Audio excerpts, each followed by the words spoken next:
राजधानी भोपाल से एक बड़ी खबर मिल रही है। हमीदिया अस्पताल की बिजली गुल होने का ये मामला है। मामले में हमीदिया के डीन और अधीक्षक को नोटिस जारी कर दिया गया है। पीडब्ल्यूडी के इंजीनियर को निलंबित किया गया है। दरअसल पावर बैकअप सिस्टम का सर्टिफिकेशन करने वाले इंजीनियर को भी निलंबित इसलिए किया गया क्योंकि अस्पताल में कोरोना यूनिट में करीब 2 घंटे तक बिजली गुल रही। हाई फ्लो सपोर्ट पर चल रहे पूर्व पार्षद की मौत हो गई है। 11 मरीजों को आईसीयू में भर्ती करना पड़ा था।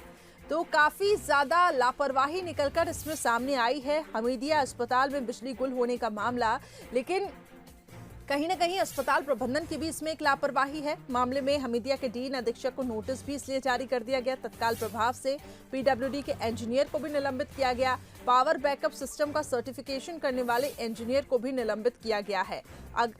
अगर बिजली गुल है तो उसके बाद जनरेटर की आखिर क्यों नहीं व्यवस्था थी? काफी ज्यादा सवाल अब इस अस्पताल पे उठ रहे हैं, और वो भी कोरोना पेशेंट जिनको लाइफ सपोर्ट सिस्टम लगता है और तत्काल प्रभाव से उनको सेवाएं चाहिए रहती है। ज्यादा अपडेट हम ले लेते हैं, हमारे संवाददाता आकर्ष जुड़ चुके हैं। आकर्ष, ये बहुत बड़ी लापरवाही है जिसका खामियाजा मरीजों को उठाना पड़ा है। पूर्व पार्षद की मौत हो गई, 11 मरीजों को आईसीयू में शिफ्ट करना पड़ा था। काफी ज्यादा लापरवाही हम देख रहे हैं। इस पूरे मामले में अब तक क्या कुछ कार्रवाई की गई है? हालांकि हमने अपने दर्शकों को बताया कि इस पूरे मामले में तत्काल प्रभाव से एक्शन लिया गया है, लेकिन फिलहाल आपके पास क्या अपडेट्स है?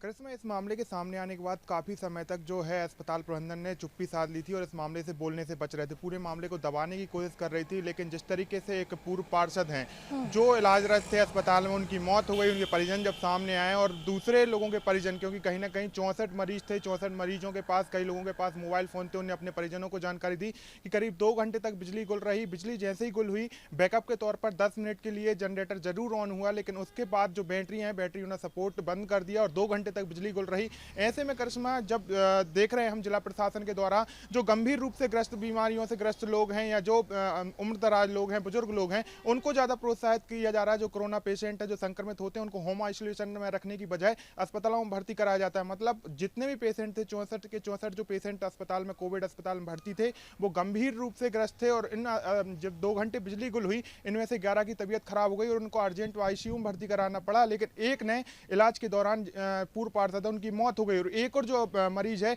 उसकी हालत भी करिश्मा नाजुक बनी हुई है। लेकिन पूरे मामले में जो तकनीकी शिक्षा मंत्री हैं विश्वास सारंग, उन्होंने संज्ञान लिया है और 2 लोगों को तत्काल प्रभाव से सस्पेंड कर दिया गया है और नोटिस भी जारी किए गए हैं। लेकिन करिश्मा, साफ तौर पर शहडोल वाले मामले को भी देखें और इस मामले को देखें तो स्वास्थ्य विभाग की लापरवाहियों पर, कार्य प्रणाली पर कई सवाल जरूर खड़े हो रहे हैं। करिश्मा जी बिल्कुल, और आपने सही कहा कि इस पूरे मामले में जो लापरवाहियां निकलकर सामने आई हैं, लेकिन अब मरीजों की जिस तरीके से हम देख रहे हैं, 11 मरीजों को आईसीयू में भर्ती कराना पड़ा था। फिलहाल उनकी हालत कैसी है आकर्ष? और अब पूर्व पार्षद की मौत हो गई है, ऐसे में हमीदिया अस्पताल सवालों के घेरे में जरूर होगा, लेकिन ये अस्पताल प्रबंधन की आखिर जवाबदारी नहीं बनती कि जब इस प्रकार की हलचल अगर मस्ती है, इस प्रकार की जब घटनाक्रम सामने आते हैं, तो एक पावर बैकअप होना ही चाहिए ताकि जो गंभीर रूप से ग्रसित मरीज है, जिसका आप भी जिक्र कर रहे थे, उनको सपोर्ट मिल सके और वो बच सके। अब इसकी जवाबदारी क्या अस्पताल प्रबंधन लेगा?